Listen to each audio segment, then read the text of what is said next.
لله وكفى والصلاة والسلام على عباده الذين اصطفى خصوصا على أفضل وخاتم النبيين محمد الأمين وعلى آله وصحبه أجمعين. أما بعد فقد قال الله تبارك وتعالى في سورة النساء: أعوذ بالله من الشيطان الرجيم، بسم الله الرحمن الرحيم. يا أيها الناس اتقوا ربكم الذي خلقكم من نفس واحدة وخلق منها زوجها وبث منهما رجالا كثيرا ونساء واتقوا الله الذي تساءلون به والأرحام إن الله كان عليكم رقيبا. وقال تبارك وتعالى في سورة الأحزاب: إن المسلمين والمسلمات والمؤمنين والمؤمنات والقانتين والقانتات والصادقين والصادقات والصابرين والصابرات والخاشعين والخاشعات والمتصدقين والمتصدقات والصائمين والصائمات والحافظين فروجهم والحافظات والذاكرين الله كثيرا والذاكرات أعد الله لهم مغفرة وأجرا عظيما. وقال جل وعلا في سورة آل عمران: فاستجاب لهم ربهم أني لا أضيع عمل عامل منكم من ذكر أو أنثى بعضكم من بعض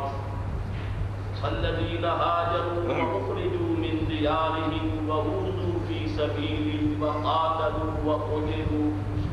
لأكفرن عنهم سيئاتهم ولأدخلنهم جنات تجري من تحتها الأنهار ثوابا من عند الله والله عنده حسن الثواب. وقال عز وجل في سورة النساء: للرجال نصيب مما اكتسبوا وللنساء نصيب مما اكتسبوا واسألوا الله من فضله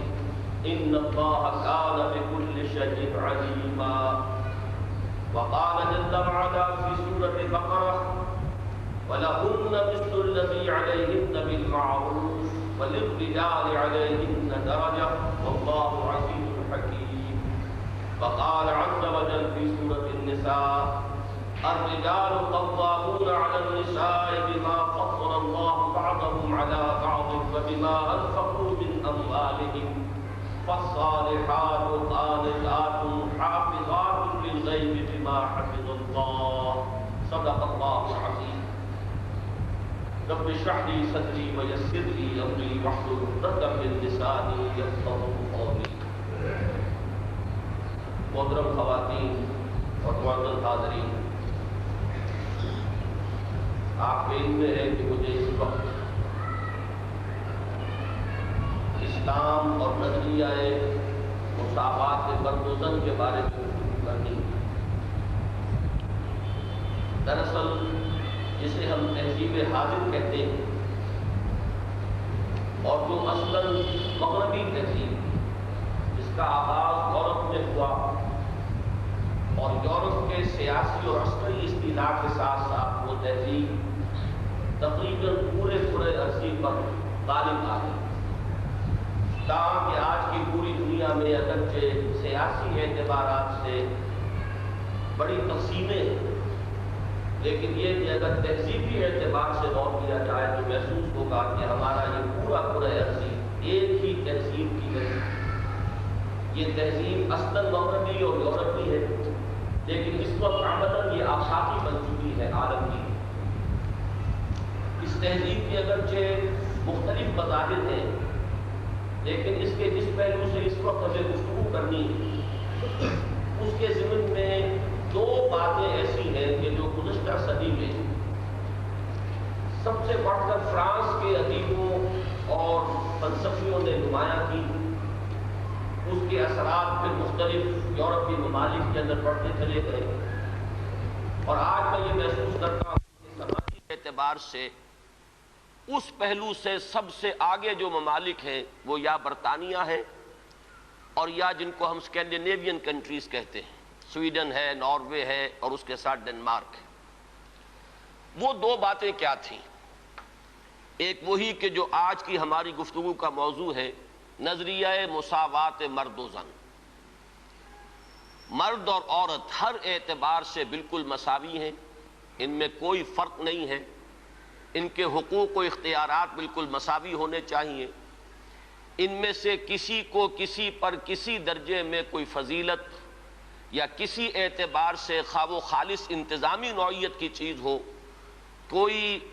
اختیار یا کوئی بالا تری حاصل نہیں ہے، بلکہ جتنے کام مرد کر سکتا ہے عورت بھی کر سکتی ہے۔ جن میدانوں میں مرد اپنے جوہر دکھا سکتا ہے، عورت بھی مساوی طور پر اس میں پیش قدمی کر سکتی ہے۔ اور دوسرا خیال جو اس سے بھی زیادہ تباہ کن تھا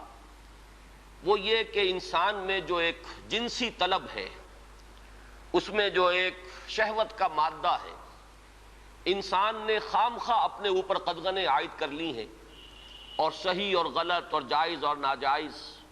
ماں بیٹی بیوی میں خام خواہ کی ایک تفریق ہے جو انسان نے قائم کر لی ہے۔ یہ تمام تفریقیں غیر فطری ہیں، اس لیے کہ حیوانات میں ہم یہ دیکھتے ہیں کہ ایسی کوئی تفریق موجود نہیں ہے، بلکہ یہ کہ جیسے پیاس لگے کسی انسان کو تو پانی جہاں سے مل جائے، یا یہ کہ اگر بھوک لگتی ہے تو جہاں سے بھی اس کی انسان تشفی کر لے، اسی طور سے یہ بھی ایک انسان کی طبعی خواہش ہے، جیسے وہ ابھرے ویسے ہی اس کو جس طور سے بھی موقع ملے اس کی تسکین حاصل کر لینی چاہیے۔ یہ دو اصل میں فلسفیانہ نقطہ نظر، اور جیسا کہ میں نے عرض کیا خاص طور پر ادب کے میدان سے، لٹریچر کے میدان سے، خاص طور پر افسانوی انداز میں، ناولوں کے انداز میں، ڈراموں کے انداز میں یہ فکر پھیلایا گیا۔ یہ فکر ہے کہ جس نے مغرب کی تہذیب کا جو یہ سماجی عنصر ہے اسے واقعتاً یہ ہے کہ ایک سنڈاس بنا کر رکھ دیا ہے۔ جیسا کہ میں نے عرض کیا کہ ویسے تو پورے یورپ میں اور اسی کا عکس ہے اس وقت پوری دنیا میں اس تہذیب کے اثرات موجود ہیں، لیکن یہ کہ درجات ہیں، تو درجے کے اعتبار سے دیکھا جائے تو غالباً برطانیہ کا معاشرہ اور اس کے ساتھ یہ اسکینڈینیوین کنٹریز جو ہیں یہ اس معاملے میں اس وقت پوری نوع انسانی کے امام شمار کیے جا سکتے ہیں۔ مجھے چونکہ امریکہ بھی جانے کا اتفاق ہوتا رہتا ہے تو میں نے یہ محسوس کیا کہ امریکی معاشرہ ابھی اس اعتبار سے بہت پیچھے ہے۔ یورپ کو اس میں پیش قدمی کا اور امامت کا شرف حاصل ہو چکا ہے، اور خاص طور پر یورپ میں بھی یہ تین ممالک جو ہیں یہ بہت آگے نکل گئے ہیں، چنانچہ شرم اور حیا نام کی کسی شے کا اب کوئی وجود وہاں نہیں ہے، عصمت و عفت کا کوئی تصور موجود نہیں ہے۔ معلوم ہوتا ہے کہ یہ چیزیں انسان کی لغت کی میں سے خارج ہو چکی ہیں، اس کے سوچ کے دائرے سے باہر ہو چکی ہیں، اور اسی کا سب سے بڑا مظہر یہ ہے کہ آپ کو معلوم ہوگا کہ برطانیہ میں بھی یہ قانون منظور ہو چکا ہے اور اسکینڈینیوین کنٹریز میں بھی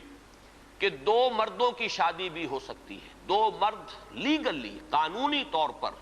شوہر اور بیوی کی حیثیت سے رہ سکتے ہیں، قانون انہیں تسلیم کرے گا یہ شوہر ہے اور یہ بیوی ہے۔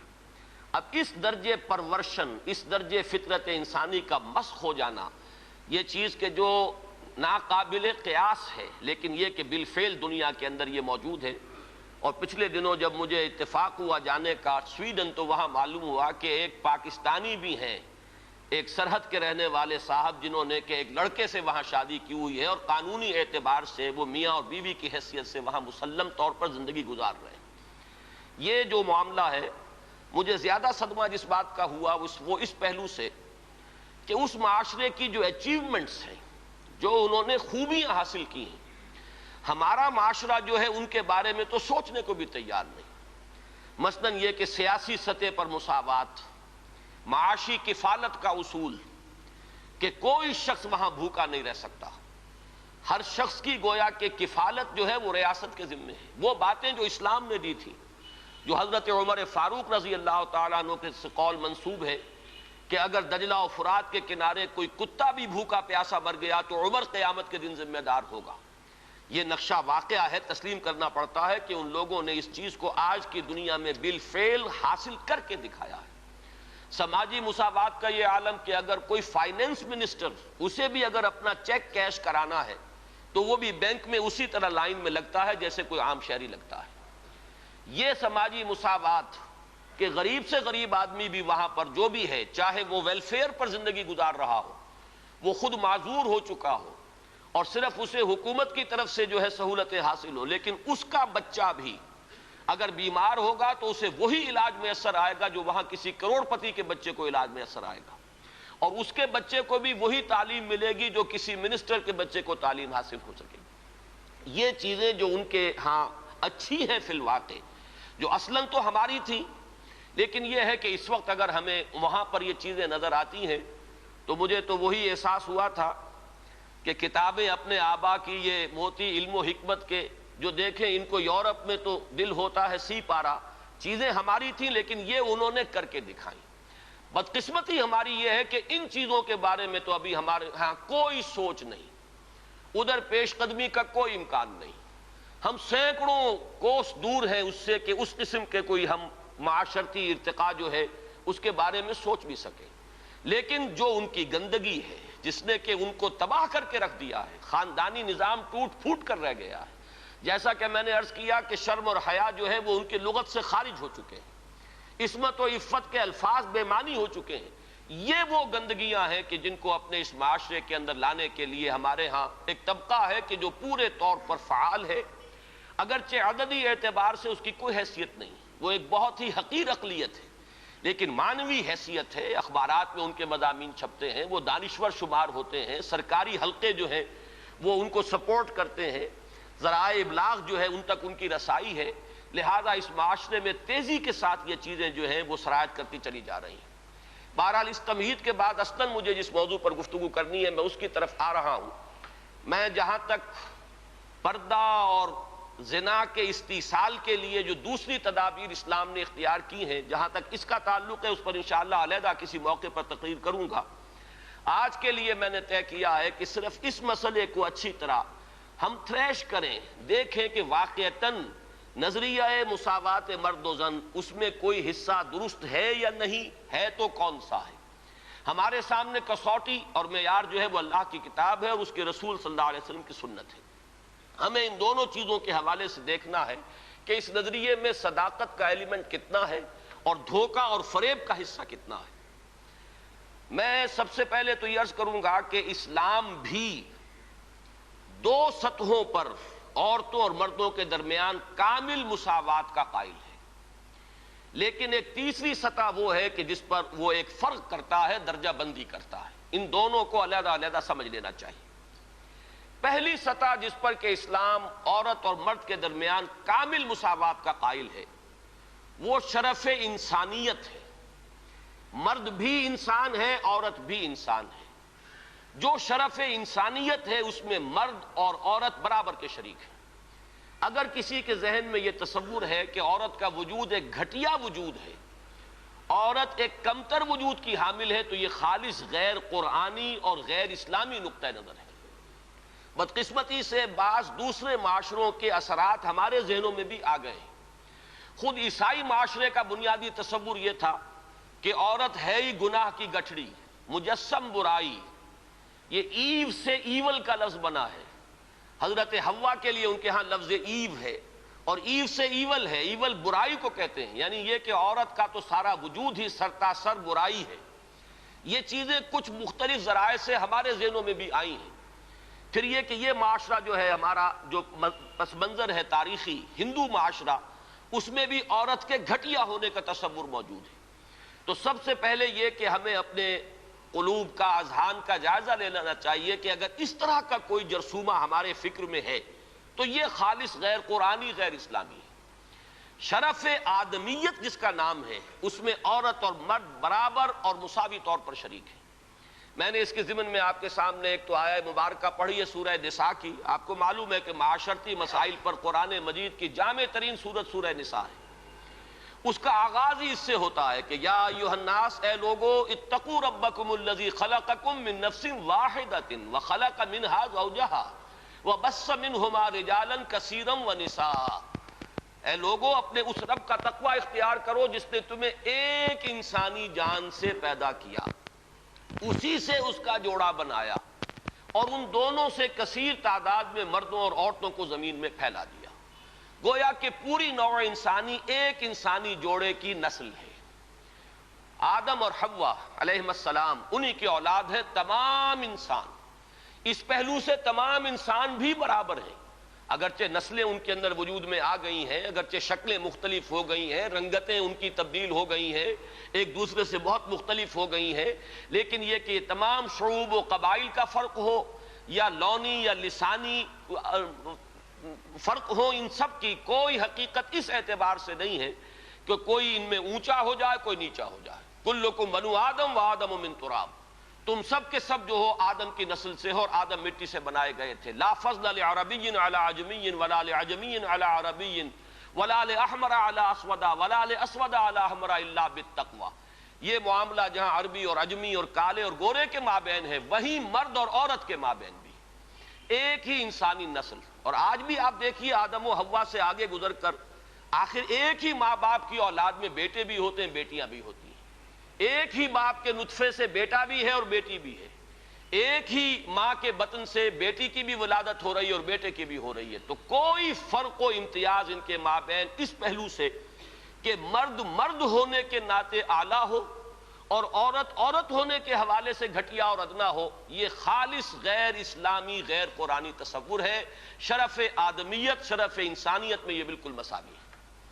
دوسری چیز کہ جس میں اسلام پوری مساوات تسلیم کرتا ہے وہ ہے نیکی کا میدان، خیر کا میدان، اخلاق کا میدان، روحانیت کا میدان، اس میں بھی دونوں برابر ہیں، ان میں کوئی تفریق نہیں، کسی پہلو سے کوئی فرق نہیں۔ میں نے اس کے ضمن میں ایک طویل آیت قرآن مجید کی آپ کو پڑھ کر سنائی ہے، آپ خود غور کریں گے کہ یہ جو گردان کا سا انداز یہاں لیا گیا ہے سورہ احزاب کی آیت نمبر 36 میں، آیت نمبر 35 میں، اس سے آپ خود اندازہ کر سکتے ہیں کہ تصور کیا دینا مقصود ہے۔ ان المسلمین والمسلمات، بے شک مسلمان مرد مسلمان عورتیں، والمومنین والمومنات، مومن مرد مومن عورتیں، والقانتین والقانتات، فرما بردار مرد فرما بردار عورتیں، والصادقین والصادقات، راست باز مرد راست باز عورتیں، والصابرین والصابرات، صبر کرنے والے مرد اور صبر کرنے والی عورتیں، والخاشعین والخاشعات، اللہ سے خشوع کا تعلق رکھنے والے، اللہ کے سامنے جھکنے والے مرد اور جھکنے والی عورتیں، والمتصدقین والمتصدقات، اور صدقہ دینے والے مرد اور صدقہ دینے والی عورتیں، والصائمین والصائمات، اور روزہ رکھنے والے مرد اور روزہ رکھنے والی عورتیں، والحافظین فروجہم والحافظات، اور اپنی شرمگاہوں کی حفاظت کرنے والے مرد اور اپنی شرمگاہوں کی حفاظت کرنے والی عورتیں، والذاکرین اللہ کثیرا والذاکرات، اور اللہ کا ذکر کثرت سے کرنے والے مرد اور اللہ کا ذکر کثرت سے کرنے والی عورتیں، اعد اللہ لہم مغفرۃ واجرا عظیما، اللہ نے ان سب کے لیے تیار کی ہوئی ہے، فراہم کی ہوئی ہے مغفرت بھی اور بہت بڑا اجر بھی۔ یہ سارا جو ہے اس آیت کا ماحصل کیا ہے؟ یہ تمام وہ اوصاف ہیں کہ جو مطلوب ہیں، یہ محاسن ہیں، یہ بھلائیاں ہیں، یہ نیکیاں ہیں، یہ اعلیٰ اقدار ہیں جو اسلام چاہتا ہے کہ انسانوں کے اندر پروان چڑھیں، اور اس آیت کا انداز بتا رہا ہے کہ اس میں کوئی فرق و تفاوت نہیں ہے، کسی کے لیے کوئی معاملہ نہیں ہے کہ عورتوں کے لیے یہاں جو ہے داخلہ ممنوع ہے یا عورتیں اس مقام تک رسائی حاصل نہیں کر سکتی، بلکہ یہ کہ نیکیوں میں، بھلائیوں میں، خیرات میں، حسنات میں، ان تمام کیفیات کے اندر عورتوں اور مردوں کے لیے کھلا میدان ہے، اپنی اپنی محنت اپنی اپنی کوشش سے جو بھی چاہے اعلیٰ سے اعلیٰ مقام حاصل کر لے۔ اسی مضمون کے لیے میں نے ایک آیت آپ کو سورہ نساء کی بھی سنائی، للرجال نصیب مما اکتسبوا وللنساء نصیب مما اکتسبوا، مردوں کے لیے حصہ ہے ان میں سے جو انہوں نے کمایا، اور کمائی سے یہاں مراد ہے اعمال کی کمائی۔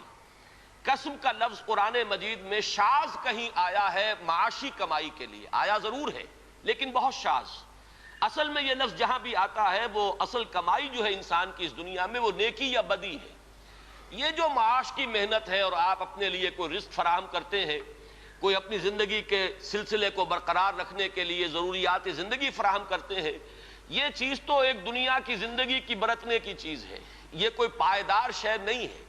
اصل میں جو کچھ ہم کماتے ہیں وہ یا نیکی ہے یا بدی ہے، یا خیر ہے یا شر ہے۔ ہم نے اپنی توانائیوں کا جو اصل حاصل جو ہے اس دنیا میں حاصل کیا وہ یا خیر ہے اور یا شر ہے۔ تو اصل میں قرآن مجید میں کسب کا لفظ آتا ہے اعمال کے لیے کہ کیا کمایا۔ اس کو بھی بعض لوگوں نے اس دور میں، بعض دانشوروں نے غلط طریقے پر انٹرپریٹ کیا ہے۔ اس کو سمجھ لینا چاہیے کہ یہاں اس آیہ مبارکہ میں لفظ کسب آ رہا ہے انسانی اعمال کے لیے۔ للرجال نصیب مما اکتسبوا، جو کمائی مرد کریں گے انہیں اس میں سے حصہ مل جائے گا۔ وللنساء نصیب مما اکتسبن، اور جو کمائی عورتیں کریں گی وہ اس میں سے حصہ پائیں گی۔ یہ نہیں ہے کہ مرد کی کمائی میں سے عورت کو حصہ مل جائے اور عورت کی کمائی میں سے مرد کو حصہ مل جائے۔ شوہر کی اگر نیکی ہے تو اس کا فائدہ شوہر ہی کو پہنچے گا، بیوی کو نہیں پہنچ سکے گا، اور بیوی کی اگر نیکی ہے تو اس کا فائدہ بیوی ہی کو پہنچے گا، شوہر کو نہیں پہنچے گا۔ وَاسْأَلُوا اللَّهَ مِن فَضْلِهِ، اور یہ میدان کھلے ہوئے ہیں، اللہ سے سوال کرو، درخواست کرو، اس کے فضل میں سے مانگو جتنا مانگ سکتے ہو۔ یہ مانگنے کے لیے بھی ایک استعداد مطلوب ہے۔ انسان اللہ تعالیٰ کے ساتھ اپنا قبلہ درست کرے گا، اللہ کی طرف، اللہ کے ساتھ اپنے اندر اخلاص پیدا کرے گا، تبھی مانگنے کی بھی اس کے اندر صلاحیت پیدا ہوگی، تبھی وہ واقعی اطمینان قلب کے ساتھ اللہ کے سامنے دست سوال دراز کر سکے گا۔ ان اللہ کان بکل شیء علیما، یقیناً اللہ تعالیٰ ہر چیز کا علم رکھتا ہے، وہ ہر ایک کو اس کی استعداد کے مطابق، اس کی محنت کے مطابق، اس کی کوشش کے مطابق عطا فرماتا ہے۔ اس میں ایک آیت اور چاہتا ہوں کہ آپ حضرات کے سامنے رکھوں، اور اس کے حوالے سے ذرا میں ہماری تاریخ کا جو صدر اول ہے، صحابہ کرام کا دور، اور اس میں سے بھی بالکل سابقون الاولون کا جو دور ہے، اس میں سے چند حوالے دینا چاہتا ہوں کہ کس طرح ہمارے سامنے ان معاملات میں عورت اور مرد بالکل، میں یہاں جان بوجھ کر لفظ استعمال کر رہا ہوں شانہ بشانہ، کہ جو آج غلط طریقے پر استعمال ہو رہا ہے، مختلف میدانوں میں عورت اور مرد کو شانہ بشانہ چلانے کی کوشش ہو رہی ہے، اصل میں یہ میدان ہے کہ جہاں مرد اور عورت شانہ بشانہ چلنے چاہیے۔ وہ سورہ آل عمران کے آخری رکوع کی آیت ہے۔ آپ میں سے اکثر حضرات کے ذہن میں ہوگا کہ اس مقام پر اللہ تعالیٰ نے اپنے کچھ نیک بندوں کی دعا نقل کی ہے، بڑی طویل دعا ہے، اور اس دعا کے بعد فوراً جو آیت آتی ہے اس میں اس دعا کی قبولیت کا اعلان ہے۔ فَاسْتَجَابَ لَهُمْ رَبُّهُمْ أَنِّي لَا أُضِيعُ عَمَلَ عَامِلٍ مِّنكُم مِّن ذَكَرٍ أَوْ أُنثَىٰ بَعْضُكُم مِّن بَعْضٍ، تو اللہ نے ان کی دعا قبول فرمائی اور یہ ارشاد فرمایا کہ میں تو تم میں سے کسی بھی عمل کرنے والے کے کسی بھی عمل کو ضائع کرنے والا نہیں ہوں، خواہ وہ مرد ہو خواہ عورت، بعضکم من بعض،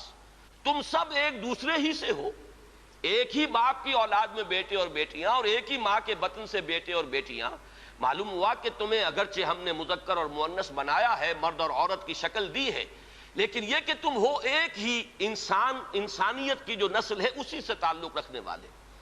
فالذین ہاجروا، اب یہاں اللہ تعالیٰ نے کچھ چوٹی کے اعمال کا ذکر کیا ہے۔ ایک اعمال تو وہ تھے جو سورہ احزاب کی آیت میں ہمارے سامنے آ چکے ہیں، یہ زیادہ تر انفرادی نوعیت کے ہیں، انسان کی نیکی ہے، راست بازی ہے، اللہ کا ذکر ہے، اپنی عصمت و عفت کی حفاظت ہے، صدقہ ہے، خیرات ہے، اور نماز پڑھنا ہے۔ یہ تمام چیزیں جو ہیں یہ انسان کی انفرادی نیکی کے اوصاف ہیں، لیکن یہاں جن چیزوں کا ذکر ہے وہ ہیں در حقیقت اللہ کی راہ میں سرفروشی، جانفشانی، اللہ کی راہ میں تکلیفیں اٹھانا۔ فالذین ہاجروا واخرجوا من دیارہم واوذوا فی سبیلی وقاتلوا وقتلوا، تو جن لوگوں نے اللہ کی راہ میں ہجرت کی، جو اپنے گھروں سے نکال دیے گئے، جنہیں میری راہ میں ایذائیں پہنچائی گئیں، جنہوں نے اللہ کی راہ میں جنگ کی، اور جو قتل ہوئے، فرمایا کہ جن لوگوں کے اعمال اتنے بلند ہیں، جنہوں نے یہ کچھ بلندیاں حاصل کی ہیں اپنے اعمال میں، لَأُكَفِّرَنَّ عَنْهُمْ سَيِّئَاتِهِمْ، ان کے بارے میں تو کسی شک و شبے کی گنجائش ہی نہیں ہے، یعنی میں تو کسی کے چھوٹے سے چھوٹے عمل کو ضائع کرنے والا نہیں ہوں، خواہ وہ مرد ہو خواہ عورت، تم سب ایک دوسرے ہی میں سے ہو۔ باقی جن کے اعمال اتنے بلند ہوں، اتنے اونچے ہوں، جنہوں نے یہ کچھ سرفروشی اور جانفشانی کی ہو ہمارے دین کی راہ میں، میں لازماً دور کر دوں گا ان سے ان کی برائیوں کو، اور میں لازماً داخل کروں گا انہیں ان باغات میں جن کے نیچے ندیاں بہتی ہوں گی، اور یہ اللہ کی طرف سے بدلہ ہوگا، اور اللہ ہی کے پاس ہے بہت بڑا بدلہ۔ اب اس آیت کو سامنے رکھیے، اور میں یہ چاہتا ہوں کہ مردوں اور عورتوں کے درمیان اس پہلو سے جو مساوات سامنے آتی ہے تاریخ اسلامی کے صدر اول میں خاص طور پر، اس کی چند جو مثالیں ہیں وہ آپ کے سامنے آ جائیں۔ دیکھیے، آپ کو معلوم ہے کہ اگرچہ نبوت کا درجہ بہت بلند ہے، بہت اعلیٰ ہے، نبوت و رسالت ایک بہت بڑا منصب ہے، اور یہ بالکلیہ وہبی شے ہے، اکتسابی نہیں ہے۔ اب تو اس کا دروازہ مستقلاً بند ہو چکا محمد الرسول اللہ صلی اللہ علیہ وسلم کے بعد، لیکن یہ کہ آپ سے پہلے بھی اور آپ کے ضمن میں بھی یہ وہبی شے تھی، اکتسابی نہیں تھی۔ کوئی اپنی محنت سے نبوت حاصل نہیں کر سکتا تھا، بلکہ اللہ تعالیٰ جس کو چاہتا تھا منتخب فرماتا تھا۔ اب ان سے کمتر درجے جو ہیں ان میں صدیقیت ہے، شہادت ہے، جیسے کہ سورہ نساء کی آیت میں آیا ہے اولئک مع الذین انعم اللہ علیہم من النبیین والصدیقین والشہداء والصالحین۔ اب میں آپ سے عرض کروں گا کہ جہاں تک مرتبہ صدیقیت کا تعلق ہے، اگرچہ اہل سنت کا یہ اجماعی عقیدہ ہے کہ حضرت ابوبکر صدیق صدیق اکبر ہیں، سب سے بڑے صدیق، بلکہ یہ کہ تمام انسانوں میں انبیاء کے بعد افضل ترین شخصیت حضرت ابوبکر ہے، لیکن واقعہ یہ ہے کہ جس مرتبہ و مقام پر مردوں میں حضرت ابوبکر صدیق ہے، صدیق اکبر، بالکل اسی مقام پر خواتین میں حضرت خدیجہ الکبریٰ ہے رضی اللہ تعالی عنہا، جو صدیقۃ الکبریٰ ہیں۔ ان کے نام کے ساتھ یہ لفظ کبریٰ جو آیا ہے، اکثر لوگ جو ہے اس کو سمجھتے نہیں ہیں، کبریٰ اکبر کا مؤنث ہے، یہ صدیق اکبر ہیں، وہ صدیقۃ الکبریٰ ہیں، کہ صدیقہ جو ہیں، آپ کو معلوم ہے یہ لفظ قرآن میں حضرت مریم کے لیے آیا، امہ صدیقہ، حضرت عیسیٰ کی والدہ کے بارے میں آیا، وہ صدیقہ تھی۔ اسی طریقے سے حضرت آسیہ کا ذکر آیا، فرعون کی بیوی کا۔ لیکن یہ ہے کہ اس امت میں جس مرتبہ و مقام پر مردوں میں حضرت ابوبکر صدیق ہے، بالکل اسی مرتبہ و مقام پر خواتین میں حضرت خدیجہ الکبریٰ ہے رضی اللہ تعالی عنہ۔ بلکہ واقعہ یہ ہے کہ اگر آپ مجھ سے پوچھیں میرے دل کی بات، فاش گویم آنچ درد المضمر است، تو مجھے تو واقعتاً یہ طے کرنا مشکل ہو جاتا ہے کہ ان دونوں میں سے افضلیت کس کی ہے۔ اس لیے کہ جہاں تک اولیت ایمان کا تعلق ہے، اس میں بھی یہ بات بالکل سمجھ میں آتی ہے کہ حضرت خدیجہ کا ایمان مقدم ہونا چاہیے حضرت ابوبکر صدیق سے، اس لیے کہ پہلی وحی کے بعد آ کر سب سے پہلی جو گفتگو کی ہے حضور نے، ظاہر بات ہے کہ وہ اپنی زوجہ محترمہ سے کی ہے۔ جس طریقے سے انہوں نے تصدیق کی ہے اور جس طریقے سے حضور کو تسلی دی ہے اور دلجوئی ان کی فرمائی ہے کہ آپ گھبرائیں نہیں، جب آپ نے فرمایا کہ انی خشیت علی نفسی، مجھے تو اپنی جان کا اندیشہ ہو گیا، تو کس درجے بلند دلیل کے ساتھ آپ کو تسلی دی ہے۔ اللہ آپ کو ضائع نہیں کرے گا، آپ تو غریبوں کی سرپرستی فرمانے والے، بیواؤں کی مدد کرنے والے، اللہ تعالیٰ آپ کو ضائع نہیں کرے گا۔ پھر یہ کہ حضرت صدیق اکبر کے فضائل کا سب سے بڑا باب جو شمار ہوتا ہے وہ یہ ہے کہ انہوں نے حضور صلی اللہ علیہ وسلم کے مشن پر اپنی پوری دولت لگا دی۔ دو مواقع ایسے آئے ان کی زندگی میں، ایک مکی دور میں، ایک مدنی دور میں۔ مکی دور میں جب کہ ہجرت کے لیے تشریف لے جا رہے ہیں تو ایک پیسہ بھی گھر والوں کے لیے نہیں چھوڑا ہے۔ اول تو یہ کہ وہ ساری دولت ان کی سکڑ چکی تھی، اس وقت تک صرف ہو چکی تھی، کتنے ہی غلام اور کتنی ہی کنیزیں انہوں نے خریدی اپنے پیسے سے اور انہیں آزاد کیا جو ایمان لے آئے تھے اور جنہیں ستایا جا رہا تھا۔ پھر یہ کہ کاروبار میں سے تو سارا وقت اب نکل چکا تھا دعوت اور تبلیغ دین کے لیے، جو کچھ رہ گیا تھا وہ بھی لے کر حضور کے ساتھ صلی اللہ علیہ وسلم وہ تشریف لے گئے۔ پھر یہ کہ آپ کو معلوم ہے غزوہ تبوک کے موقع پر ہوا ہے کہ جو کچھ گھر میں تھا جھاڑو پھیر کر لا کر حضور کی خدمت میں پیش کر دیا۔ لیکن آپ غور کیجئے کہ بعین ہی یہی مقام حضرت خدیجہ الکبریٰ کا ہے رضی اللہ تعالی عنہا، وہ متمول ترین خاتون جن سے نکاح کے بڑے بڑے سرداران قریش جو ہے وہ متمنی تھے، انہوں نے اپنی پوری دولت جس طرح قدموں میں ڈالی ہے محمد الرسول اللہ صلی اللہ علیہ وسلم کی، اور جس طرح ان کے ڈسپوزل پر رکھ دی ہے کہ جس طرح چاہیں صرف کرے، تو اس معاملے میں بھی واقعہ یہ ہے کہ یہ کہنا مشکل ہے کہ کس کا درجہ جو ہے وہ افضل ہے، کون اعلیٰ ہے، کون اس میں پیش قدمی لے گیا ہے۔ بس جیسے ایمان کے بارے میں ہم نے عافیت تلاش کی ہے کہ ہم اس طریقے سے کہہ کر اور اس میں آگے فیصلہ کرنے سے اپنے آپ کو بچا لیتے ہیں کہ عورتوں میں سب سے پہلے ایمان لانے والی حضرت خدیجہ، اور آزاد مردوں میں سب سے پہلے ایمان لانے والے حضرت ابوبکر، اور بچوں میں سب سے پہلے ایمان لانے والے حضرت علی، اور غلاموں کے طبقے میں سب سے پہلے ایمان لانے والے حضرت زید بن حارثہ۔ اسی طریقے سے یوں سمجھیے کہ ان دونوں میں اگر کوئی افضلیت کا فیصلہ ہم نہ کرنا چاہیں تو کہہ سکتے ہیں کہ مردوں میں صدیق اکبر حضرت ابو بکر ہے رضی اللہ تعالی عنہ، اور خواتین میں صدیقۃ الکبریٰ حضرت خدیجہ ہے رضی اللہ تعالی عنہ۔ اس سے آگے چلیے، ہجرت کا معاملہ ہے۔ اب آپ دیکھیے کہ حضرت عثمان ہجرت فرما رہے ہیں حبشہ کی طرف، ان کی زوجہ محترمہ حضرت رقیہ ان کے ساتھ ہے، اور حضور نے فرمایا کہ یہ پہلا جوڑا ہے کہ جو اللہ کی راہ میں ہجرت کر رہا ہے، حضرت لوط اور ان کی اہلیہ کے بعد۔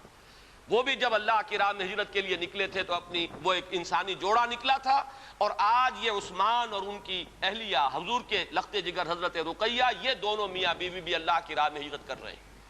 پھر اسی موقع پر ہمیں معلوم ہوتا ہے کہ حضرت ام حبیبہ رضی اللہ تعالی عنہ انہوں نے بھی ہجرت کی، ان کا شوہر بھی مسلمان تھا، دونوں نے ہجرت کی، لیکن یہ کہ شوہر پر ایسی افتاد پڑی ہے حبشہ میں جانے کے بعد کہ وہ مرتد ہو گیا، عیسائی ہو گیا، شراب کا بہت زیادہ عادی تھا اور اسی کی وجہ سے اپنی عقل اور ہوش و خرد کو کھو گیا، اور چونکہ پھر حضرت ام حبیبہ وہاں بغیر شوہر کے رہ گئیں، یہی وجہ ہے کہ حضور نے پھر پیغام بھجوایا ہے ان کی دلجوئی کے لیے، اس لیے کہ صاحبزادی کس کی ہے؟ ابو سفیان کی، وہ جو کہ قریش کے سردار ہیں۔ تو حضرت ام حبیبہ کا نکاح پھر حضرت نجاشی نے پڑھایا ہے اور اپنے پاس سے مہر ادا کیا ہے، اور یہ حضور صلی اللہ علیہ وسلم خود مدینے میں تھے، نکاح یہاں ہوا ہے، بعد میں وہ پہنچی ہے مدینہ منورہ۔ تو میں اس وقت صرف یہ بتانا چاہ رہا ہوں کہ اللہ کی راہ میں ہجرت میں بھی مرد اور عورت ہمیں شانہ بشانہ نظر آ رہے ہیں، اس میں بھی ان کی اچیومنٹس وہی ہیں کہ جو مردوں کی۔ اوذو فی سبیلی کا معاملہ لیجئے تو حضرت سمیہ اور حضرت یاسر رضی اللہ تعالی عنہما شانہ بشانہ اس معاملے میں آپ کو نظر آئیں گے کہ جتنی ایذائیں ابو جہل نے پہنچائی ہیں حضرت یاسر کو، اتنی ہی ایذائیں جو ہے برداشت کی حضرت سمیہ نے۔ جس وحشیانہ اور ظالمانہ انداز میں شہید کیے گئے ہیں حضرت یاسر، اسی طرح وحشیانہ اور بربریت کے انداز میں حضرت سمیہ نے جام شہادت نوش کیا ہے۔ اس معاملے کے اندر بھی وہ مساوات ہمیں نظر آ رہی ہے۔ تو معلوم یہ ہوا کہ یہ تمام مقامات بلند جہاں شرف انسانیت میں مرد اور عورت برابر ہیں، اور اس میں وہ اوصاف کے جو سورہ احزاب کی آیت نمبر 35 میں ہمارے سامنے آ چکے، جس آیت کا جو انداز بتا رہا ہے کہ اس میں کوئی فرق و تفاوت نہیں ہے، بلکہ ان تمام اوصاف میں کھلا میدان ہے۔ عورت اپنی محنت کے مطابق آگے بڑھے، مرد اپنی محنت کے مطابق جو مرتبہ اور مقام حاصل کرنا چاہے کر لے۔ اسی طریقے سے دین کی خدمت میں، دین کے لیے سرفروشی، جانفشانی،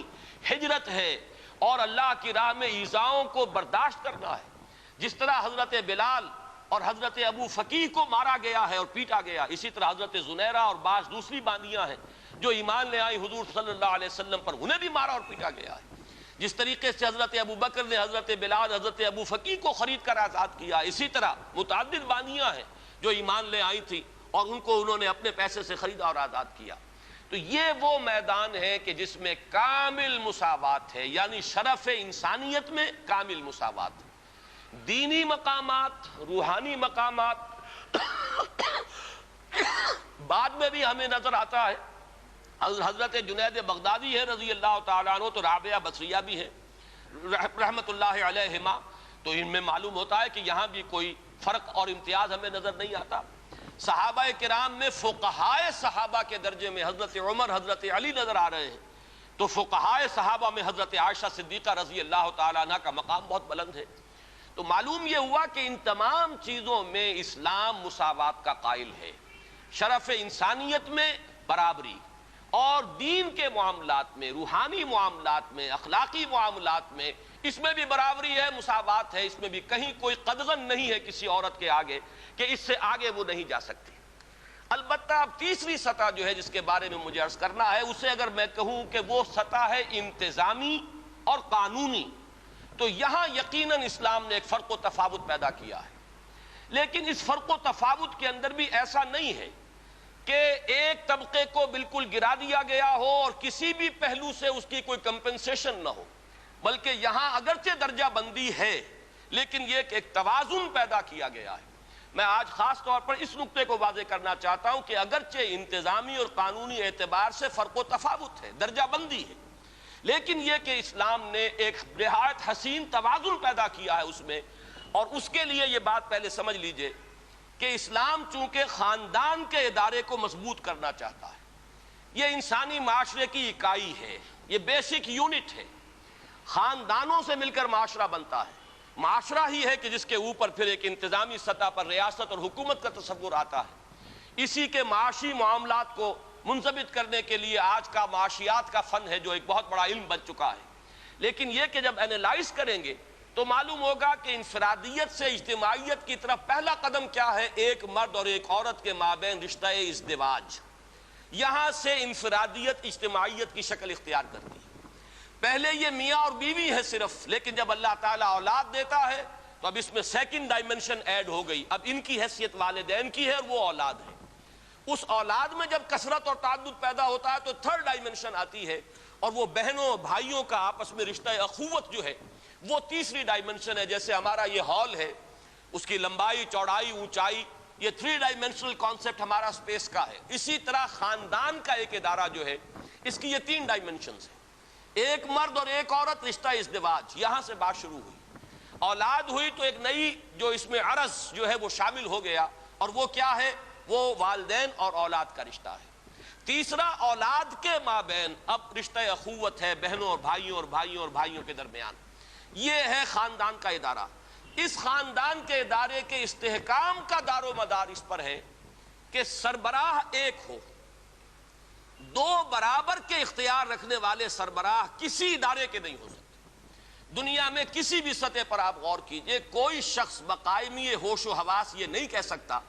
کہ کسی اجتماعی ادارے کے 2 بالکل مساوی اختیارات رکھنے والے سربراہ ہو سکتے ہیں۔ کوئی محکمہ 2 ڈائریکٹرز نہیں ہو سکتے، ڈائریکٹر ایک ہوگا، اس کے نیچے آپ ڈپٹی ڈائریکٹرز اور جوائنٹ ڈائریکٹرز جتنے چاہیں آپ بنا لیجئے، اسسٹنٹ ڈائریکٹر بنا لیجئے، فوج کی فوج کر دیجئے، لیکن اوپر جا کر اگر ایک نہیں ہوگا تو وہ نظام کبھی بھی درست نہیں رہے گا۔ آپ کی کوئی بہت بڑی فرم ہے، مینیجنگ ڈائریکٹر ایک ہوگا، نیچے ڈائریکٹرز کی چاہے آپ نے کتنی لمبی چوڑی فوج جو ہے وہ بنا لی ہو، لیکن مینیجنگ ڈائریکٹر ایک ہوگا۔ یہی وہ چیز ہے جسے قرآن مجید بطور دلیل اختیار کرتا ہے توحید کے لیے، کہ اگر اس کائنات میں ایک سے زیادہ با اختیار ہستیاں ہوتی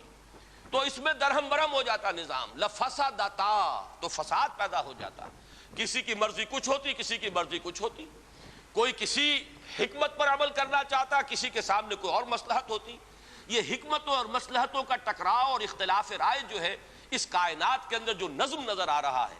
اس میں جو محسوس ہوتا ہے کہیں کوئی رکھنا نہیں ہے، تو یہ در حقیقت دلیل ہے اس کی کہ ایک ہی اختیار، ایک ہی ارادہ، ایک ہی فیصلہ جو ہے اس کائنات کے اندر کار فرما ہے۔ یہ توحید کی دلیل ہے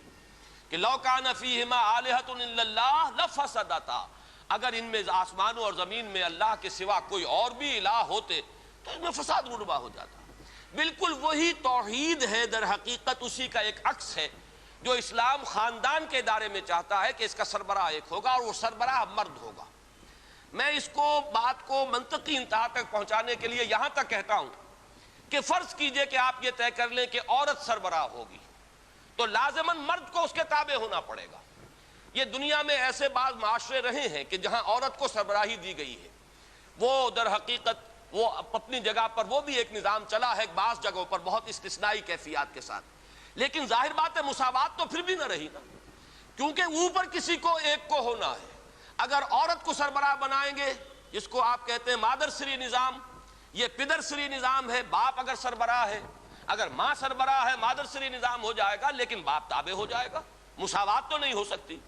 اور اگر پدر سری نظام ہے تو باپ جو ہے وہ بالا تر ہے، وہ ہیڈ آف دی فیملی ہوگا، عورت اس کے تابع ہوگی۔ یہ ممکن نہیں ہے کہ اس سطح پر مساوات کو اختیار کیا جا سکے، یہ ناممکن العمل ہے، یا مرد کو سربراہی دیجیے یا عورت کو سربراہی دیجیے۔ اور قرآن مجید نے بالکل واضح الفاظ میں یہ سربراہی جو ہے وہ مرد کو عطا کی ہے۔ چنانچہ میں نے جو آیات آپ کو پڑھ کر سنائی تھی ان میں سے ایک آیت تو سورہ بقرہ کی ہے کہ جو تمہید کا درجہ رکھتی ہے۔ ظاہر بات ہے کہ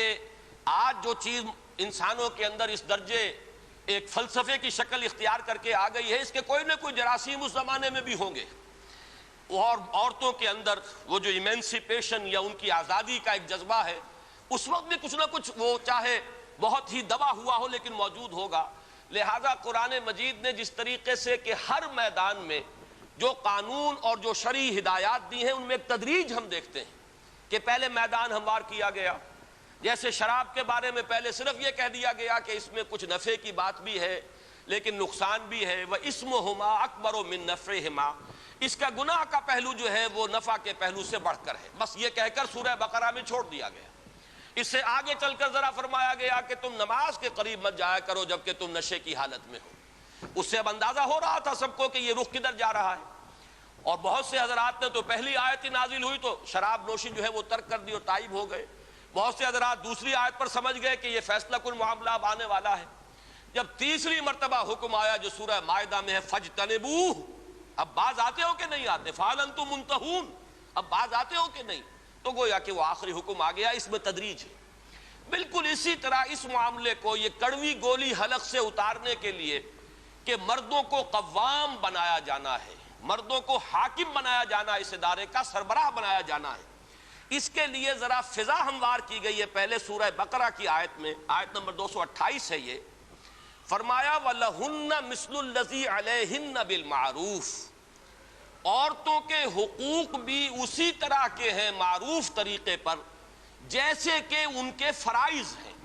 یہ بات اچھی طرح سمجھ لیجئے. اس آیت کا ترجمہ بھی اس دور میں بعض لوگوں نے غلط کیا ہے اپنے مغالطے کی وجہ سے، بعض جان بوجھ کر غلط کر رہے ہیں.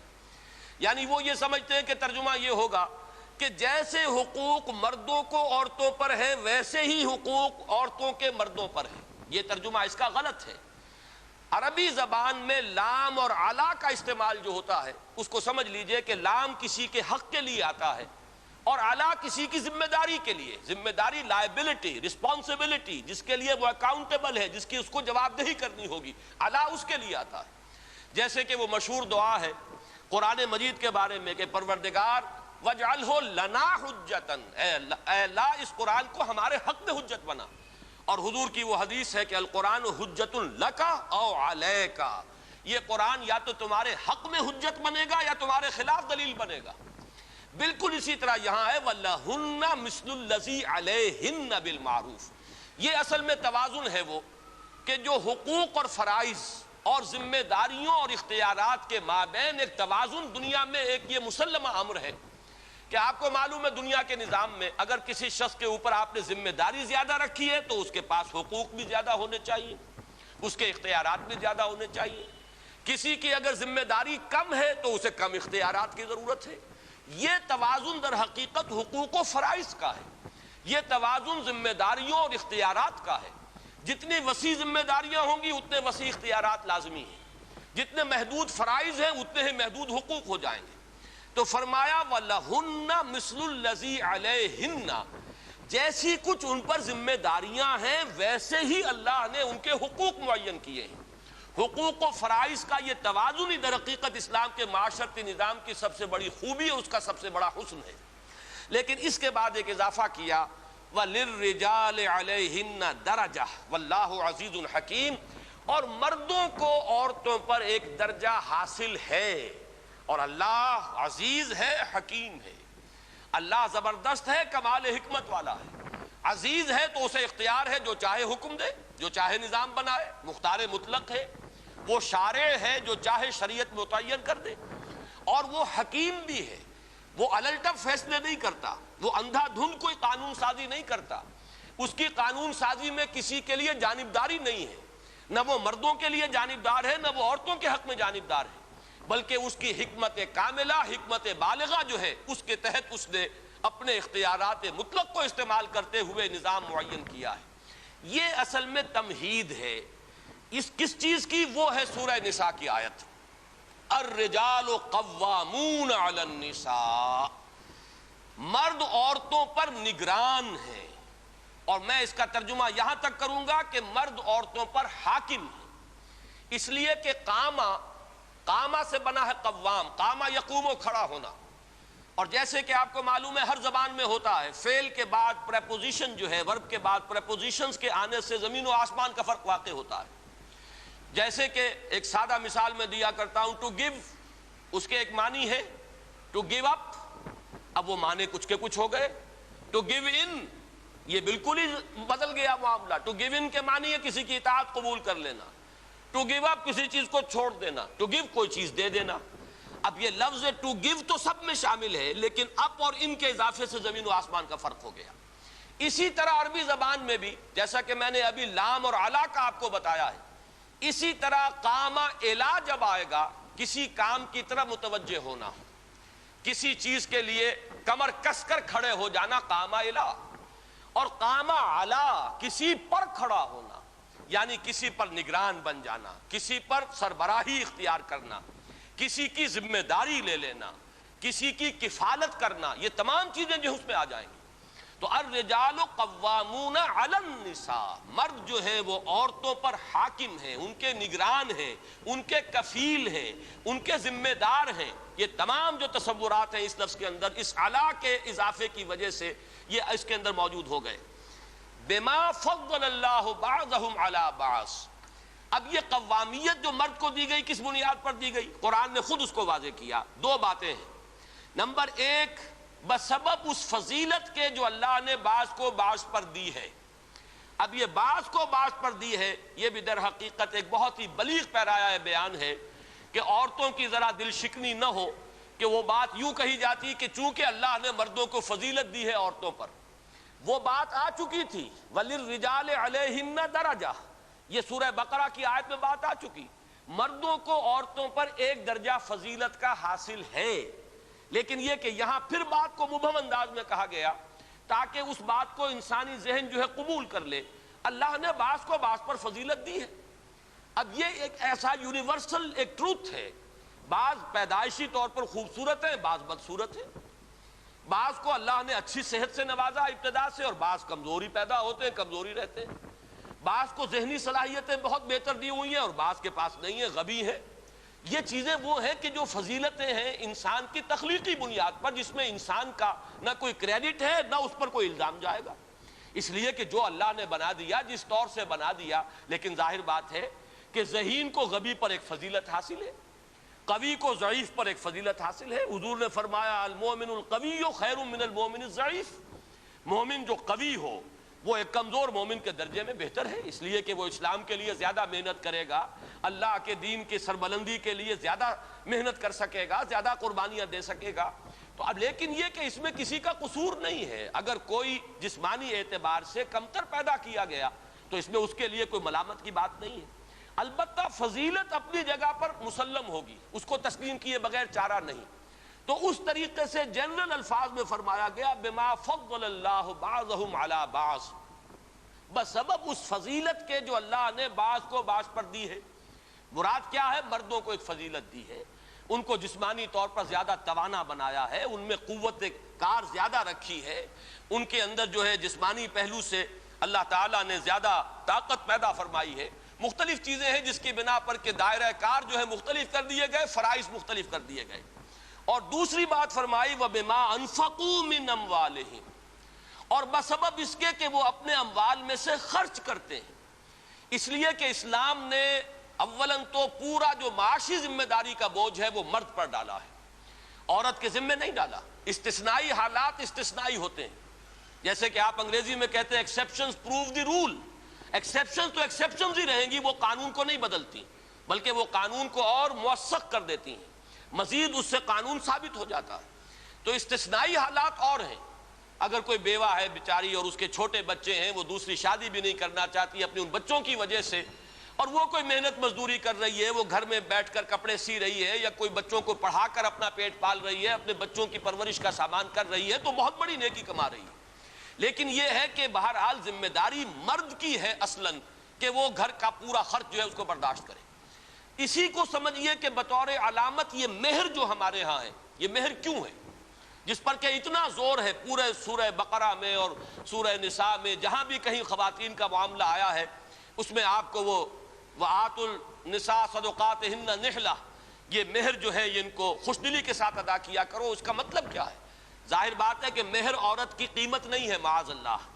عورت کوئی فروختنی شے نہیں ہے کہ مہر کے عوض آپ نے اسے خرید لیا، یہ صرف ایک سمبل ہے، ایک علامت ہے اس بات کی کہ مرد طالب ہے، عورت مطلوب ہے،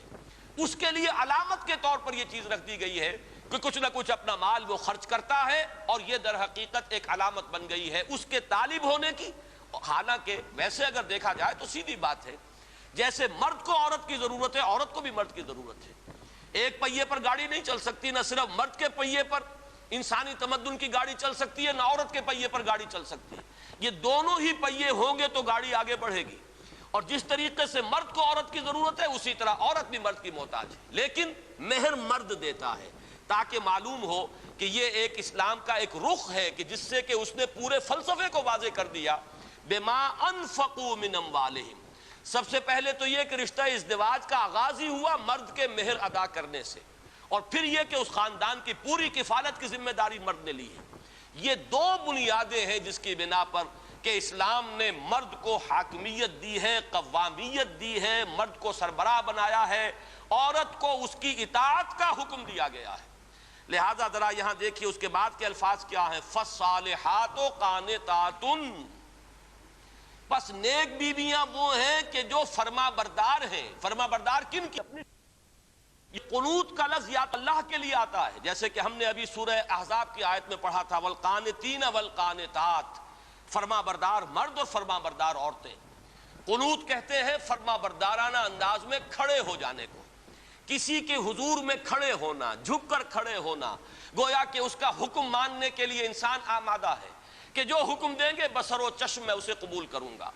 اسی لیے جو دعا ہم کھڑے ہو کر مانگتے ہیں وتر میں، اسے دعائے قنوت کہا جاتا ہے کہ ہم نے وہ دست بستہ کھڑے ہو کر اللہ کے حضور میں ہم نے وہ دعا مانگی ہے۔ ورنہ عام طور پر دعا جو ہے انسان وہ بیٹھ کر مانگتا ہے۔ نماز کے بھی قاعدہ اخیرہ کے اندر دعا ہے، ویسے بھی آپ نماز کے اختتام کے بعد بھی دعا مانگتے ہیں بیٹھ کر، دعائے قنوت وہ در حقیقت کھڑے ہو کر۔ تو دست بستہ کسی کے حضور میں حاضر رہنا،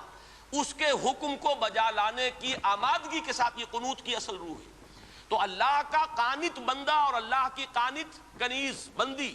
لیکن یہاں یہ لفظ آیا ہے فالصالحات قانتات، نیک بیویاں وہ ہیں جو شوہروں کی اطاعت گزار ہیں۔ اب یہاں جان لیجئے وہ قاعدہ کلیہ اپنی جگہ پر قائم رہے گا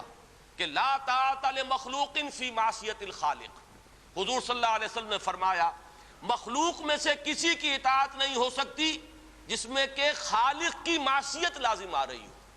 حاکم کی اطاعت نہیں ہوگی، استاد کی اطاعت نہیں ہوگی، والدین کی اطاعت نہیں ہوگی اگر وہ اللہ کے حکم کے خلاف حکم دے۔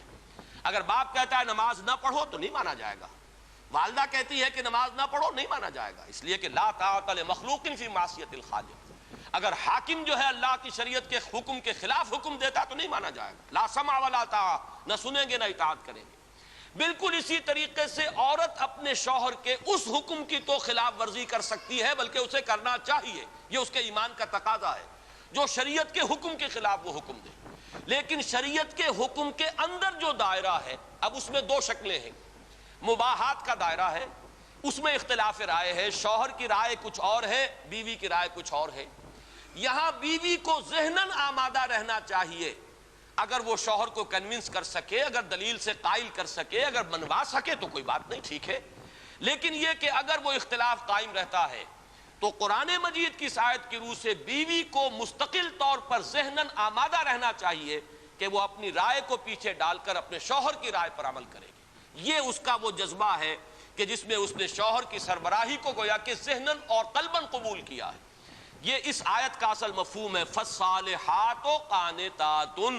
نیک بیویاں وہ ہیں جو شوہروں کی اطاعت گزار ہیں، جو ان کا حکم ماننے والی۔ حکم کہاں؟ مباحات کے دائرے میں، جہاں اللہ تعالیٰ کے حکم کے خلاف حکم وہ نہیں مانا جائے گا، وہ تو پھر اس بندہ مومن اور اس اللہ کی اس بندی کے لیے امتحان ہے، آزمائش ہے اس کے ایمان کا۔ لیکن یہ کہ اگر اس کے دائرے کے اندر ہے تو اپنی رائے کو پیچھے ڈال کر اپنے شوہر کی رائے پر عمل کرنا، یہ ہے وہ کہ جو ایک مسلمان بیوی سے اسلام کا اور قرآن کا تقاضا ہے۔ فالصالحات قانتات حافظات للغیب بما حفظ اللہ، وہ حفاظت کرنے والی ہیں رازوں کی بھی، اور ظاہر بات ہے کہ اب اس عورت کا بیوی ہونے کے ناطے اس عورت کا ناموس اب اس کا اپنا ناموس نہیں، اس کے شوہر کا ناموس ہے، اس کی عزت اپنی عزت نہیں، اس کے شوہر کی عزت ہے۔ پھر یہ کہ گھروں میں وہ اپنے شوہروں کے مال کی امین ہے، شوہروں کی رازوں کی امین ہے۔ تو سب سے بڑا جو اہم دوسرا وصف ہے کہ جو ایک کسی مسلمان بیوی میں اس آیہ مبارکہ کی روح سے ہونا چاہیے، وہ یہ ہے کہ شوہروں کے عزت و ناموس کی حفاظت کرنے والی، ان کے پیٹھ پیچھے ان کی عدم موجودگی میں ان کے مال کی، ان کے رازوں کی حفاظت کرنے والیاں بما حفظ اللہ، جیسے کہ اللہ تعالیٰ نے بھی حفاظت فرمائی ہے۔ وہ ہمارے نہ معلوم کتنے راز ہیں جن کو اللہ نے چھپایا ہوا ہے، اگر ہمارے وہ راز تشت ازبام ہو جائیں تو ہم دنیا کو شاید منہ دکھانے کے قابل نہ رہیں۔ اور یہ رسوائی ہے کہ جس سے اللہ تعالیٰ کی پناہ مانگتے رہنا چاہیے کہ اللہ ولا تخزنا یوم القیامہ، اے اللہ ہمیں قیامت کے دن رسوا نہ کیجو، بلکہ یہ کہ ہمارے ان عیوب کی ستاری فرمائی اور اس کو ان کے اوپر جیسے تو نے دنیا میں پردہ ڈالے رکھا آخرت میں بھی پردہ ڈالے رکھی۔ تو اسی طریقے سے عورت کا معاملہ ہے کہ وہ اپنے شوہر کے، ظاہر بات ہے کہ جس قدر اس سے واقف ہے، اس کی کمزوریوں سے واقف ہے، اس کے جو بھی کوئی راز ہے ان سے واقف ہے، تو اس کی وہ امانت دار ہے۔ یہ ہے وہ آیہ مبارکہ کہ جس میں یہ جو انتظامی اور قانونی سطح ہے اس پر اسلام نے ہرگز مساوات نہیں رکھی، بلکہ اس قانونی سطح پر آ کر ایک ادارے کے نظم کو برقرار رکھنے کے لیے مرد کو حاکم اور قوام کی حیثیت دی ہے، اور اس پر معاشی کفالت کا بوجھ ڈالا ہے، اور عورت کے ذمہ یہ لگایا ہے کہ وہ اپنے شوہر کی تابع داری کرے، اس کی فرما برداری کرے، اور اس کی عزت و ناموس اور اس کے مال اور اس کے رازوں کی حفاظت کرے۔ اس کے ضمن میں جو ایک نقطہ میں واضح کرنا چاہتا ہوں، وقت بہت کم رہ گیا ہے، وہ یہ ہے کہ یہ معاملہ بھی اصل میں بعض لوگوں کے سامنے اس طرح آیا ہے کہ صرف اس کا ایک رخ سامنے آتا ہے۔ اس کا دوسرا رخ یہ ہے کہ اسلام نے کمپنسیٹ کیا ہے عورت کو، جہاں اس پہلو سے قانونی درجے میں اسے کمتر رکھا ہے، وہاں بعض دوسرے پہلوؤں سے اس کی اس کمی کی تلافی کی ہے، اس کسر کا جبر کیا ہے اسلام نے۔ اس کی کیا شکل ہے، اس کو سمجھنے کے لیے پہلے میں آپ کے سامنے ایک مثال رکھتا ہوں۔ آپ ترازو کی مثال سامنے رکھیے۔ ترازو کو جہاں سے آپ پکڑتے ہیں وہ بالکل درمیان میں ہوتی جگہ، دونوں طرف اس کے بازو برابر ہیں، لہذا وہ ڈنڈی سیدھی ہے۔ ایک سیر ادھر ڈالیں گے تو ایک سیر ادھر ڈالنا ہوگا تاکہ وہ ڈنڈی سیدھی رہے۔ لیکن اگر ترازو کے پکڑنے کی جگہ ذرا آپ ایک طرف کر دیں، ایک بازو ترازی کا لمبا ہو جائے اور ایک چھوٹا ہو جائے، تو اب ظاہر بات ہے کہ جو لمبا بازو ہے اس میں ایک سیر ڈالیں گے تو اس چھوٹے بازو والے میں دو سیر ڈالیں گے، تب وہ جا کر مساوی ہوگا اور ڈنڈی سیدھی رہے گی۔ تو توازن میں کیا ہوتا ہے کہ اگر ایک طرف سے کہیں کوئی اضافہ ہو جائے تو دوسرے پہلو سے کمی ہو، اور اگر دوسری طرف کسی پہلو سے کمی ہے تو کسی اور دوسرے پہلو سے اس کے اندر اضافہ کر دیا جائے تو توازن قائم ہوگا۔ اور یہ بات بہت اہم ہے کہ اسلام کے پورے عمرانی فلسفے میں اصل جو ویلیو ہے وہ توازن ہے۔ اقیم الوزن بالقسط ولا تخسر المیزان، یہ توازن ہے در حقیقت اسلام کے پورے نظام کا جو سب سے بڑا حسن اور خوبی کا پہلو ہے۔ یہ مساوات در حقیقت اسلام نے اس لفظ کو بہت کم استعمال کیا ہے، بلکہ عدل، قسط اور یہ توازن، اقیم الوزن بالقسط، یہ توازن پیدا کرنا جو ہے یہ ہے در حقیقت کے جو مقصود ہے کہ اگر کسی ایک پہلو سے کوئی کمی ہوئی ہے تو دوسرے پہلو سے اس کو کمپنسیٹ کر دیا جائے۔ اب میں اس کی چند مثالیں آپ کو دیتا ہوں۔ دیکھیے، مرد اور عورت ہونے کے ناطے جیسا کہ میں نے عرض کیا تھا کہ ایک ماں اور باپ، قانونی اعتبار سے باپ کا درجہ بہت افضل ہے ماں کی نسبت، اس لیے کہ اولاد اصلاً اسلام کی روح سے باپ کی ہے۔ ماں کے پاس وہ رہے گی، اگر سیپریشن ہو گئی ہے کچھ عرصے کے لیے، وہ اولاد کی بہتری کے لیے ماں کے پاس اولاد رہ سکتی ہے، لیکن بالآخر اولاد کو لوٹنا ہے مرد کی طرف، باپ کی طرف جانا ہے، اس لیے کہ قانوناً اولاد اسلام کی روح سے باپ کی ہے۔ لیکن اب اس کسر کا جبر کس طور سے کیا، اب آپ اس کا اندازہ کیجئے کس قدر خوبصورتی کے ساتھ، کہ جو درجہ اخلاقی اعتبار سے ماں کا ہے باپ کا اس کا عشر عشیر نہیں، اس لیے کہ جنت جو ہے وہ ماں کے قدموں تلے بتائی گئی ہے، باپ کے قدموں تلے نہیں بتائی گئی۔ جب حضور سے سوال کیا گیا، ایک صحابی نے پوچھا کہ میں کس کے ساتھ حسن سلوک کروں، میرے حسن سلوک کا اولین مستحق کون ہے؟ فرمایا تمہاری والدہ۔ دوسری مرتبہ پھر سوال کرتے ہیں ان کے بعد کون؟ پھر فرمایا تمہاری والدہ۔ تیسری مرتبہ سوال کیا پھر کون؟ پھر فرمایا تمہاری والدہ۔ جب چوتھی مرتبہ سوال کیا ہے کہ ان کے بعد کون، تو فرمایا کہ تمہارے والد۔ معلوم یہ ہوا کہ اب وہ جو قانونی پہلو جو ہے وہ چونکہ اس کی ڈنڈی لمبی ہو گئی تھی وہاں پر کمی کر دی گئی، اور دوسری طرف جو ہے وہ اخلاقی پہلو والا معاملہ، خدمت کا معاملہ، حسن سلوک کا معاملہ، ادب کا معاملہ، جنت کے حصول کا ذریعہ بنانا، وہ ماں کا قدم ہے کہ ان کے نیچے، جیسا کہ وہ حدیث کے اندر الفاظ آئے کہ تحت اقدام الامہات، جنت جو ہے وہ ماؤں کے قدموں تلے۔ یہ ہے وہ توازن جو اسلام نے پیدا کیا کہ اس طریقے سے جو ایک طرف کمی تھی اس کو دوسری طرف پورا کر دیا ہے۔ یہی آپ کو بقیہ تمام چیزوں میں بھی نظر آئے گا، بلکہ بعض پہلوؤں سے میں یہ سمجھتا ہوں کہ اسلام نے اپنے عمرانی فلسفے سے بڑھ کر عورت کا ساتھ دیا ہے۔ مثلاً خالص منطقی طور پر یہ بات سامنے آتی ہے کہ جب ساری کفالت مرد کے ذمے ہے عورت کے ذمے کوئی معاشی ذمہ داری نہیں ہے، تو وراثت جو ہے پھر اس میں عورت کا حصہ نہیں ہونا چاہیے تھا، بلکہ وہ بالکل ہی مردوں کو ملنا چاہیے۔ بیٹی جس کے گھر میں جائے گی وہ اس کی رسپانسبلٹی ہے، اس کی لائبلٹی ہے، اس کا خرچہ سارا شوہر کو برداشت کرنا ہے، لیکن بیٹے کو اپنا گھر آباد کرنا ہے، اسے مہر ادا کرنا ہے، تب تو اس کا گھر آباد ہوگا۔ پھر یہ کہ اس پورے خاندان کی کفالت اسے کرنی ہے۔ خالص عقلی اور منطقی اعتبار سے دیکھیے تو اس کا لازمی نتیجہ یہ نکلتا ہے کہ وراثت میں لڑکی کا کوئی حق نہ ہو، بلکہ وراثت کلیتاً جو ہے وہ مردوں کو دی جائے۔ لیکن اسلام نے صرف یہ کیا ہے کہ بیٹی کے لیے نصف حصہ رکھا ہے بیٹے کے مقابلے میں، لیکن یہ کہ اس کو پورا ایک معاشی جو ہے اس کو ایک حیثیت دی ہے، اس کی ایک پوری شخصیت ہے، وہ اپنی ملکیت رکھ سکتی ہے۔ بلکہ ایسے ایسے معاملات سامنے آتے ہیں کہ ایک خاتون نے آ کر حضور صلی اللہ علیہ وسلم سے یہ کہا، دریافت کیا کہ میرے شوہر جو ہے بڑے مفلس ہیں، کیا میں اپنی زکوٰۃ انہیں دے سکتی ہوں؟ تو حضور نے فرمایا ہاں، اگر تم انہیں زکوٰۃ دو گی اپنے شوہر کو تو تمہیں دوہرا اجر ملے گا، ایک زکوٰۃ کی ادائیگی کا اجر اور ایک یہ کہ تم نے شوہر کے ساتھ حسن سلوک اختیار کیا۔ اب آپ اس کا تجزیہ کیجئے، آپ اپنے والدین کو زکوٰۃ نہیں دے سکتے، آپ اپنی اولاد کو زکوٰۃ نہیں دے سکتے، کیوں؟ وہ آپ کی لائبلٹی ہے، ان کا تو آپ کو خرچہ برداشت کرنا ہی ہے۔ شوہر بیوی کو زکوٰۃ نہیں دے سکتا، اس لیے کہ بیوی تو اس کی لائبلٹی ہے، اس کی کفالت اسے کرنی ہے، اس کا نان نفقہ اس کے ذمے ہے، لہذا اس کو زکوٰۃ کیسے دے گا؟ لیکن بیوی کے ذمے شوہر کی کفالت نہیں ہے، بیوی کی رسپانسبلٹی نہیں ہے کہ وہ شوہر کا نان نفقہ فراہم کرے، لہذا وہ زکوٰۃ اسے دے سکتی ہے۔ اگر وہ قانون کے درجے کو اختیار کرے گی تو وہ چاہے اس کے پاس پیسہ ہو، اس کے پاس دولت ہو، اسے یہ اختیار حاصل ہے کہ وہ اپنے شوہر پر یا شوہر کی اولاد پر، اولاد بھی شوہر کی ہے، اولاد کی پوری جو ہے مینٹیننس وہ باپ کے ذمے ہے، وہ اس پر ایک پیسہ خرچ نہ کرے، اپنا سارا پیسہ جو ہے اگر اس کی کوئی جائیداد ہے جو اسے والدین سے ملی ہے یا کوئی اور اس کا وہ اب کاروبار کر سکتی ہے، کسی شراکت کے اندر اپنا پیسہ لگا سکتی ہے، اس سے جو آمدنی ہو رہی ہو اسے یہ اسلام نے حق دیا ہے کہ ایک پیسہ بھی وہ اپنے شوہر پر یا اپنے گھر پر خرچ نہ کرے، جو کہ اس کے شوہر کا گھر ہے اصلاً، اس لیے کہ یہی قوامیت کا تقاضا ہے، الرجال قوامون علی النساء، بلکہ یہ کہ وہ اسے اپنے پاس رکھے، اپنی آخرت کا توشہ بنائے، صدقہ دے، خیرات کرے، اللہ کی راہ میں خرچ کرے، اس کا اسے کلیتاً اختیار حاصل ہے۔ لیکن اگر وہ اپنے شوہر کی مدد کرتی ہے تو یہ اس کی ایک نیکی ہو جائے گی، اس کا سلوک ہو جائے گا۔ یہ ہے اسلام کا وہ نظام کہ جس کو اگر دونوں جانب سے دیکھا جائے تو اس سے زیادہ حسین نظام کا ہونا ناممکن ہے۔ یہ در حقیقت اللہ تعالیٰ کی حکمت بالغہ، وہ جو میں نے ابھی وضاحت کی تھی واللہ عزیز حکیم،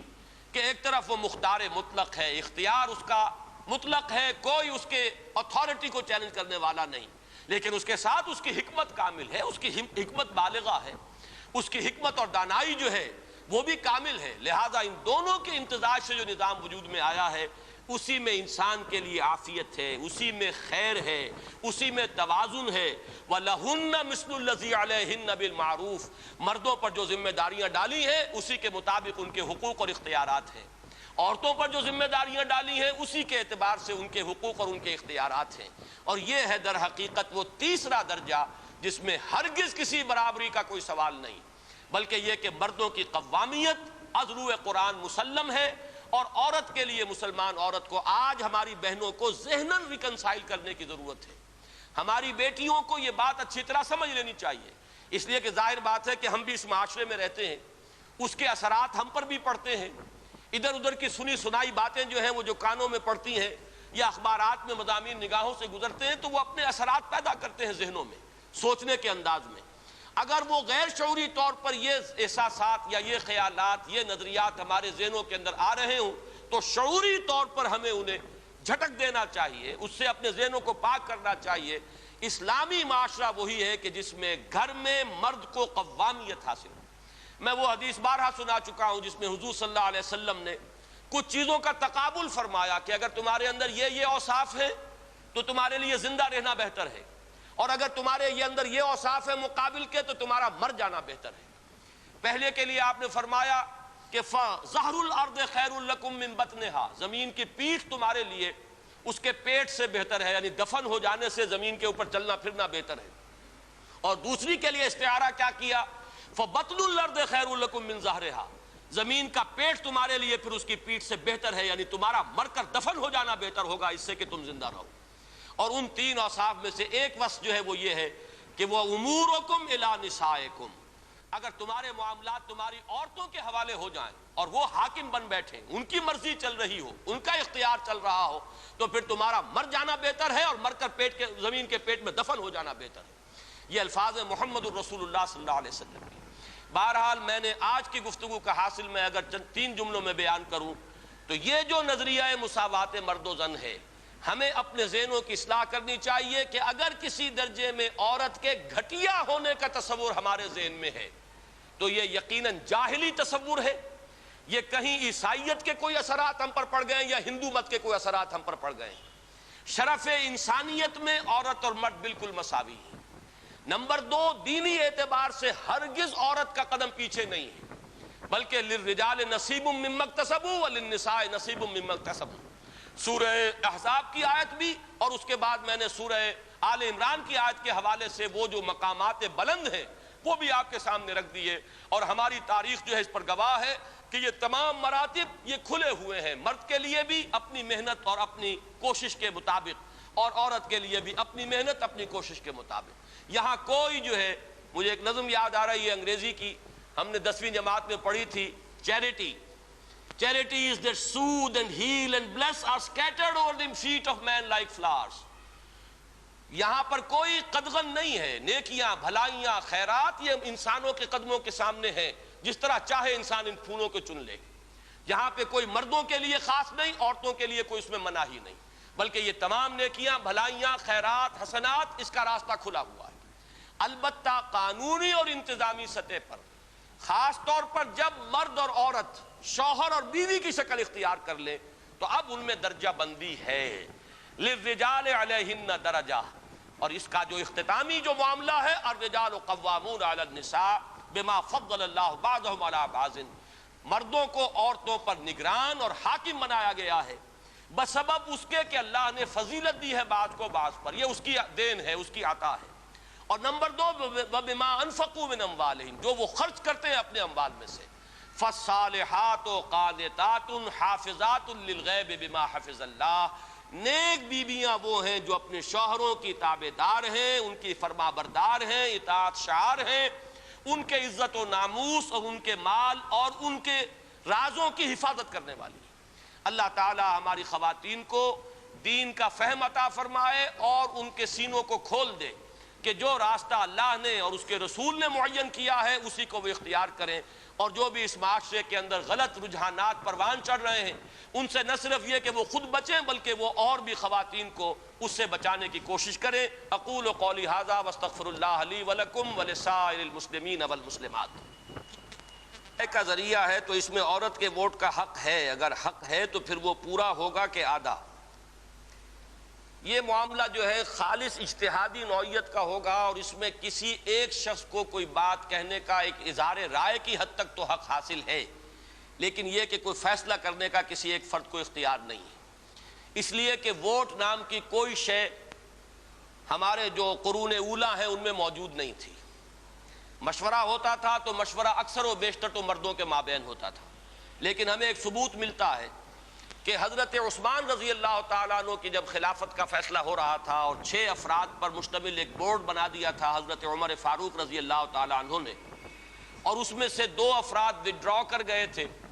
اور پھر جو 3 حضرات رہ گئے تھے، 3 حضرات نے وڈرا کیا۔ 3 میں سے حضرت عبد الرحمن ابن عوف کو نے یہ فرمایا کہ اگر تم دونوں مجھے اختیار دے دو تو میں بھی وڈرا کرتا ہوں، تمہارے دونوں کے درمیان میں فیصلہ کر دوں گا۔ آخری رہ گئے تھے حضرت عثمان اور حضرت علی رضی اللہ تعالیٰ عنہما۔ اب جب ان دونوں نے اختیار دے دیا حضرت عبد الرحمن ابن عوف کو، تو اب انہوں نے چند دن لیے اور وہ مشورہ کرتے تھے، مردوں سے بھی مشورہ کیا، خواتین سے بھی مشورہ کیا، لیکن انہوں نے گلی میں بچوں تک سے بھی پوچھا ہے۔ بچوں سے پوچھا تم عثمان کے بارے میں کیا کہتے ہو، اور ان سے پوچھا تم علی کے بارے میں کیا کہتے ہو۔ اپنی ایک رائے بنانے کے لیے انہوں نے جہاں مردوں سے استفسار کیا وہاں خواتین سے بھی کیا، بلکہ جیسا کہ میں نے عرض کیا بچوں سے بھی کیا۔ تو اس میں تو ایک دلیل ملتی ہے کہ اس قسم کے معاملات میں کہ ملک کا سربراہ کون ہو اس میں کوئی رائے دینے کا خواتین کو بھی حق حاصل ہے۔ البتہ یہ کہ یہ چیز جب مرحلہ آئے گا اور واقعتاً ہمارے اندر یہ جذبہ پختہ ہو چکا ہوگا کہ ہمیں اسلام ہی کی پیروی کر کے اپنا ایک سیاسی نظام وضع کرنا ہے تو انشاءاللہ اس کے فیصلے ہوں گے اور درست ہوں گے، لیکن اس سے پہلے خام خواہ اس قسم کی بحثیں چھیڑ دینے کا کوئی خاص فائدہ نہیں ہے۔ یہ جو دور ابھی ہمارا گزرا ہے مارشل لا کا، اس میں سب سے بڑا جو خراب کام ہوا ہے دینی اعتبار سے وہ یہی ہے کہ دین کی طرف آگے بڑھنے کا ارادہ تو موجود نہیں تھا اور بحثیں چھیڑ دی گئیں، لہذا کنٹروورسیز تو شروع ہو گئیں اور لے دے ہو گئی اور مضامین آ گئے اور ادھر ادھر سے بحثیں جو ہیں وہ بہت انتہا کو پہنچ گئیں اور قدم ایک بھی آگے نہیں اٹھا۔ یہ در حقیقت بالکل برعکس ہے اس کے کہ جو ہونا چاہیے۔ جب فیصلہ ہو جائے کہ چلنا ہے تب بات ہو تو پھر انسان صحیح رائے تک بھی پہنچتا ہے، اور اصل میں وہ where there's a will there's a way، جہاں ارادہ ہوتا ہے راستہ کھلتا چلا جاتا ہے، لیکن ارادہ نہ ہو اور خام خواہ کی بحثیں چھیڑ دی جائیں تو اس کا کوئی فائدہ نہیں۔ بہرحال اصولاً میں اس کا مخالف نہیں ہوں کہ جہاں تک ملک کے کسی سربراہ کے انتخاب کا تعلق ہو یا اسی طریقے سے کوئی حکومت کے سلسلے میں خواتین سے بھی رائے لی جا سکتی ہے، اصولاً میں اس کا مخالف نہیں ہوں، لیکن اس کا نظام کیا بنے گا؟ سب سے پہلے تو یہی طے کرنا ہوگا کہ اس کی عمر کیا ہو۔ خود مردوں میں بھی آپ کو معلوم ہے کہیں 18 برس ہوتی ہے، کہیں 20، کہیں 21، تو یہ بھی کوئی منصوص شے تو نہیں ہے۔ یہ تمام چیزیں وہ ہیں کہ جو انتظامی درجے میں جب وہ مرحلہ آئے گا طے کر لی جائیں۔ اور کوئی سوال؟ البتہ یہ بات جان لیجئے کہ عورت کی سربراہی کا کوئی سوال نہیں ہے اسلامی نظام میں، حکومت کی سربراہی کسی خاتون کی ہونے کا قطعاً کوئی سوال نہیں، یہ خارج از بحث ہے۔ یہ اصل میں ذمہ داری، بھاری بوجھ جو ہے وہ ہمارے اس نظام میں عورت کے اوپر نہیں ڈالے گئے ہیں۔ یہ انشاءاللہ تعالیٰ پھر اور جو اس سلسلے میں مجھے بعض موضوعات پر گفتگو کرنی ہے تو انشاءاللہ ان چیزوں پر بھی گفتگو ہوگی کہ در حقیقت معاشی طور پر عورت کے لیے کیا دائرہ کار سماجی سطح پر اسلام نے مقرر کیا ہے، مرد کا کیا دائرہ کار ہے، پھر یہ کہ ان کے درمیان اختلاط یا عدم اختلاط کے سلسلے میں اسلام کی ہدایت و رہنمائی کیا ہے، اس پر انشاءاللہ آئندہ گفتگو ہوگی۔